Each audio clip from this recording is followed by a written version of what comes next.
Attention, your paradigm is about to shift at the intersection of fact and reason.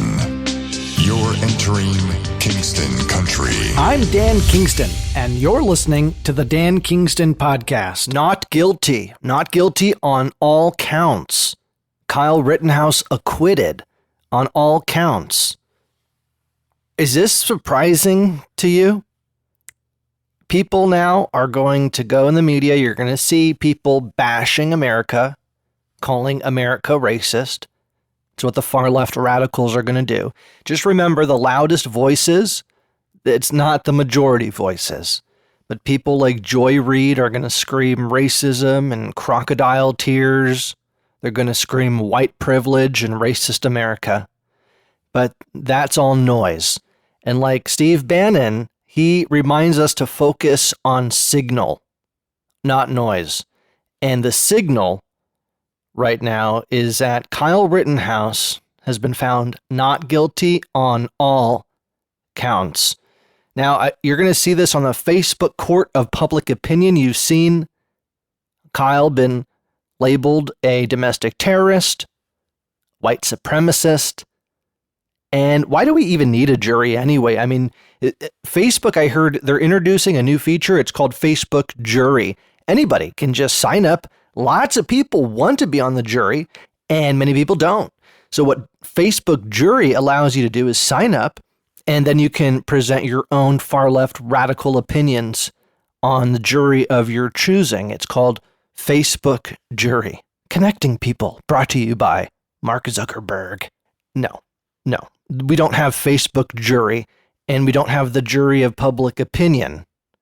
We have a real process that's enshrined in the Constitution, and it's not perfect, but it works.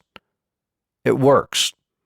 And anybody that thinks they have more facts, they have more insight than the jury, who was, forced to listen to all of this. I mean, can you imagine the amount of pressure and stress and just stamina that you'd have to be on a jury like that? Your life is interrupted.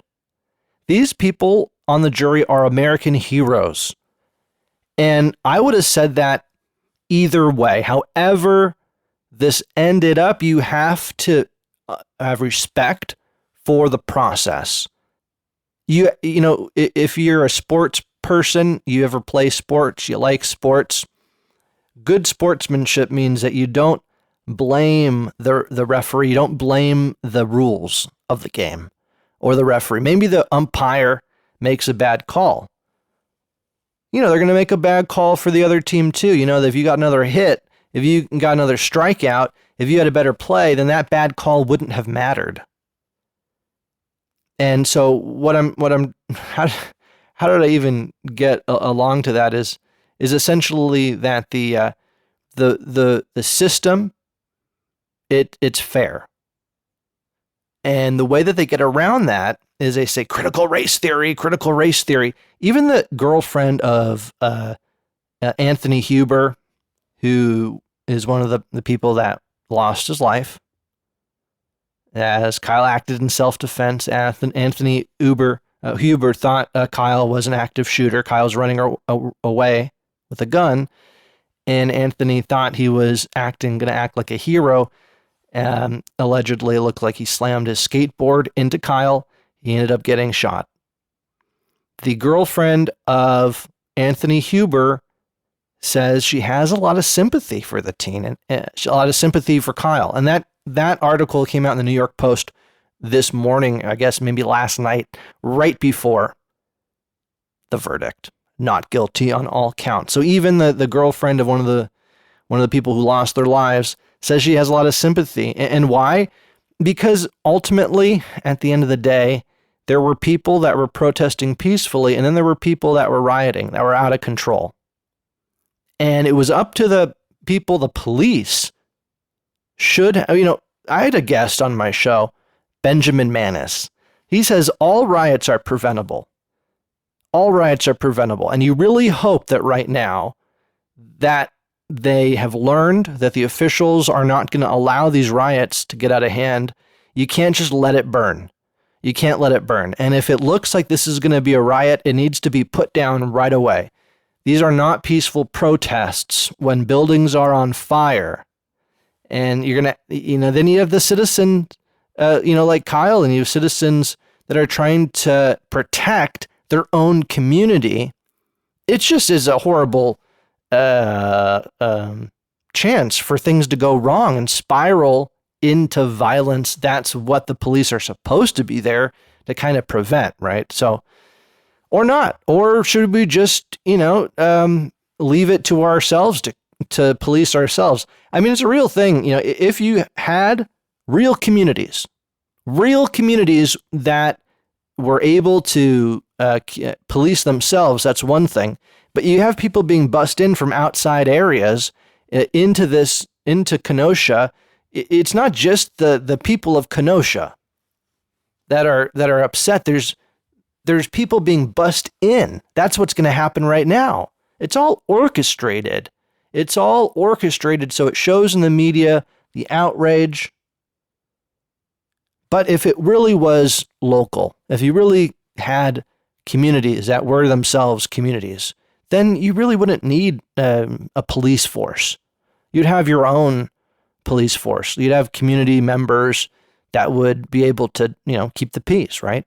But because we've expanded so big and we've gotten away from that, so we have a system. It's not organic. It's not natural.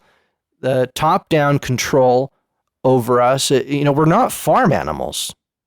We're able to govern ourselves, aren't we? But the way that it's been all set up, we depend on police to keep us safe, and you hope that happens. You want the violence to end. Again, Kyle Rittenhouse found not guilty on all counts. Also in the news, President Biden's getting a colonoscopy. So Harris has been, put in power, presidential power. God help us all. No, really, I'm going to, pray for the president, because ever since that incident where he had a bathroom, it's rumored he may have pooped his pants in front of the Pope, and everything was evacuated. I don't know if you heard about that. I don't think it was confirmed to be 100% accurate, but there are rumors the president pooped his pants. Ever since then, there's been some concern. And so you really hope that the colonoscopy, they get to the bottom of it. You don't want him to have to wear diapers. It's not fun. Now, I don't know from personal experience. I would just be guessing that you don't want to depends when you're the world leader, when you're the world, commander-in-chief of the free world. But in all seriousness, praying for the president as he undergoes a colonoscopy. It's just routine. But when you're that age, I mean, let's face it, when you're that age, you got to be careful just walking up and down the stairs, let alone they're doing surgery on your butt.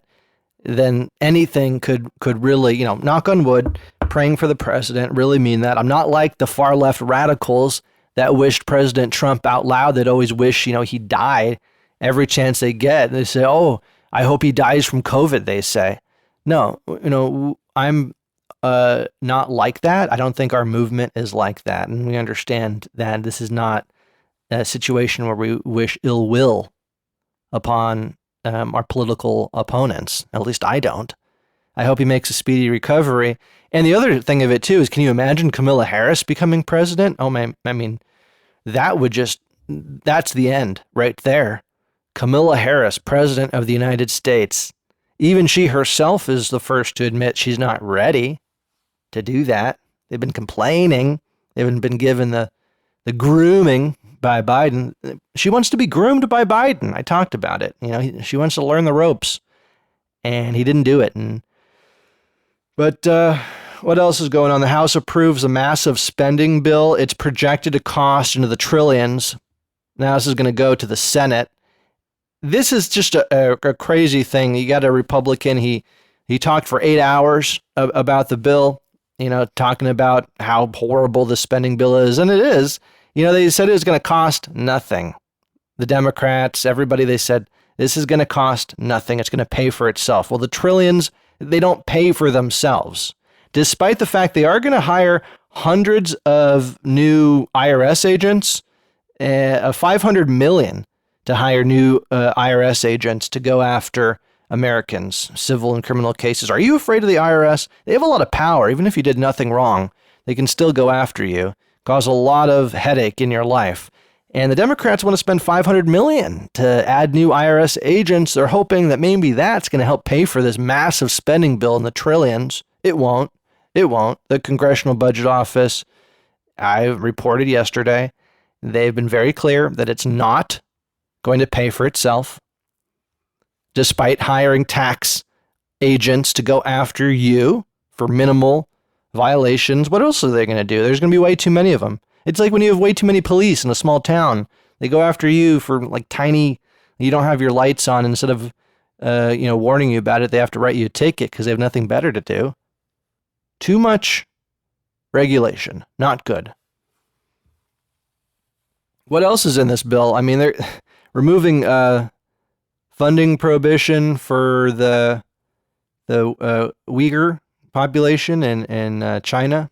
You know, the genocide happening over there in China. The Trump administration forbid money to be going over to that area. You don't want to support a genocide, right? Well, the Democrats, this gets away from that. I don't know what this has to do with a spending package. See, there's so much tucked away in this massive spending bill that they put stuff like that in there. What else? Government price setting on prescription drugs. Great. So they're going to set price setting on prescription drugs. Maybe you say, oh, great, because they're too expensive. No, wrong. This is going to cut investment into new treatments. Why would they invest a lot of money into new cures when they have price setting? There's only so much they can charge anyway for the drug. They might as well develop cheap drugs and not research cutting edge, expensive medication. That's what this price setting is found to do. I'm not an expert in the economy, but it does seem like common sense to me. Frankly, if you're going to ask me what I thought Dan Kingston thought, I watched the video, many videos. I watched Kyle, and I thought, this guy, in his mind, he has good intentions out there. He's trying to help his community. That's what I thought. I thought, in his point of view, he's trying to help. And that's about all I could, make from it, because I'm not an attorney. I'm not the jury. I don't have access to all of the complexities of the case legally, or just I didn't have the energy, honestly, to watch 25 hours or how many hours of testimony there was. I think probably way more than that. Way more than that. Did you watch all of it? I mean, most of us have a full-time job. Can't do that. But I did watch a fair amount. I watched enough and I read enough to get the idea that, Kyle, in his mind, was acting in self-defense. And in his mind, he didn't go there to be a bad actor. He went there to help. And that's what it looked like that he felt was happening from his point of view. And I didn't know what would happen, what the jury would find.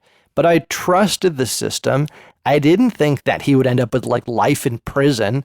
I thought maybe, he would be found, they would get him on something. They would get him on something because boy, did they try. They tried to get him on something. They tried to get him on everything. They threw the book at him. Why did they throw the book at him? And, Benjamin Manis, again, great guest, former law enforcement officer, a risk assessment, public safety expert, was on the show. And he talked about that, because it shows that the riots are preventable. It's preventable. And that's really, what it comes down to, that they have to make a scapegoat out of somebody. If not, then it looks bad on them for letting it get out of control. Same thing with the Travis Scott. If you can point the finger to one bad apple and you make it all about the mysterious person injecting people, with an opioid or a drug, some kind of drug in the crowd, make it all about the crazy guy, then liability is off the concert planners. Make it all about Kyle, then liability is off of the police. Liability is off of the officials of that city that let the riots happen. Do you think that there's going to be more riots? Is this an endless cycle of violence? That's the most tragic thing of all of this, even more than the Facebook court of public opinion and Mark Zuckerberg's new tool or feature, Facebook Jury. Facebook Jury. Sign up for Facebook Jury. There's lots of people that actually would do it, I think. I know people that always wanted to be on a jury. I had a friend, he always wanted to be on a jury, never got a chance to be on a jury.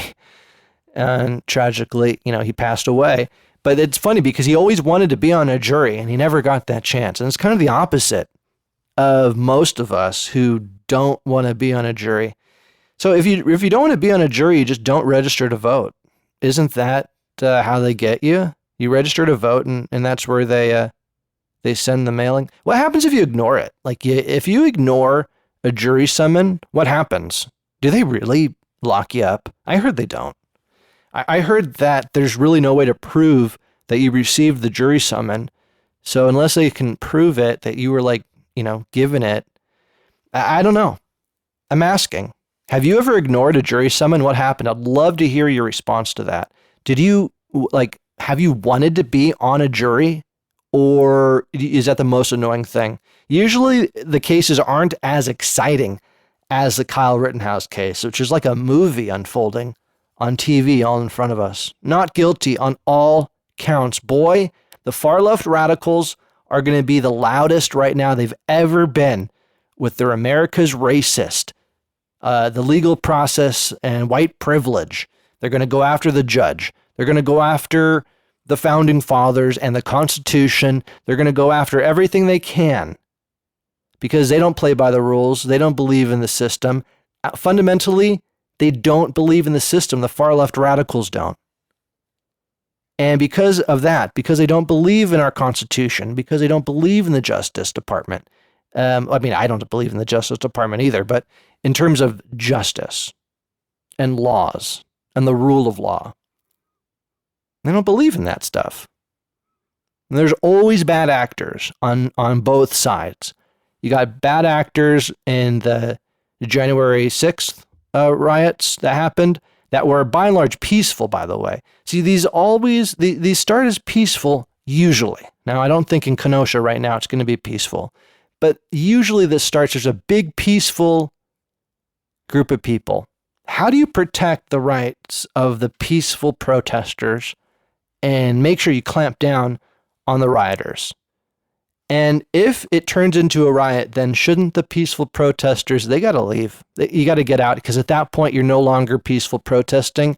It's turned into a riot and now you got to go, right? These are questions, not guilty on all counts. Are you surprised? Probably not. If you're listening to this show, most likely you've been a defender of Kyle, supporter of Kyle, and you're not surprised. How would you have reacted if this went the other way? Would you riot, tear down your community, set fire, call America racist? Is that what you'd do? Or would you respect and, feel bad for Kyle, but would you respect what the jury found? So, these are questions we got to ask ourselves. We want to be fair.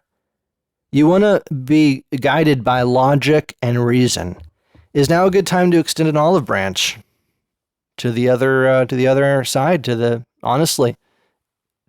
the name of preventing violence? But if you extend an olive branch, will they even be there to listen? You saw their, image of both sides. Kyle Rittenhouse supporters and BLM activists sharing a pizza outside the courthouse. It would be a beautiful thing if they could do that now that the verdict's out, he's been acquitted. But of course now the tensions are high. And I don't think that's going to be what happens. Austria is bringing a new national lockdown. Austria, not Australia, Austria is bringing a new national lockdown. And COVID-19 vaccines are mandatory there. Yeah, it's mandatory to get your COVID vaccine in Austria. Why am I bringing this up? Just because you think that we're past this, but in Europe, not the case. You can only leave in Austria for essential services. So it's like in the height of the pandemic, for us back in 2020. And this is, in spite of the fact they're all mandatory to have vaccines over there. It seems to me the vaccines aren't working. If the vaccines were working, they wouldn't have to have a national lockdown. That's just a common sense thing. I don't know. Did you see that Austria completely locked down and made COVID vaccines mandatory? I think in this country, it looks like people are waking up and realizing that these COVID mandates, vaccine mandates, are unconstitutional. The courts have ruled on them. People are now seeing it.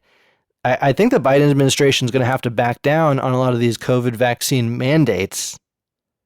It seems like, the booster shots are a cure for everything. The best way to fight a tsunami or a storm, a hurricane, is with a booster shot. The best way to prevent and prepare for a forest fire or an earthquake, get your booster shot. The best way to prepare for bubonic plague or monkeypox is to get your COVID-19 booster shot, people.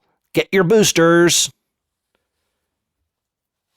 I just want to end really quick and say I want to thank you for being a part of Kingston Country and seeing the growth of this podcast still early in the process. And I'd like to ask you a big favor. If you would, tell a friend, tell a family member, spread the word. If you can, if you're good with words, if you could write a review on Apple Podcasts, or if you just write, a 4-star, 5-star, if you think I've been doing a good job. And if I haven't been doing a good job, well, put 1 star, because I want to know. I would rather get some input than no input at all. Tell me what you like, what I'm doing right, and tell me what I'm doing wrong so I can get better and be the voice for you. I would have been given this voice, and I want to use it in the right way. So help me in that process, and together we're a part of Kingston Country and make this something we can be proud of. Kingston Country. You've been listening to the Dan Kingston Podcast.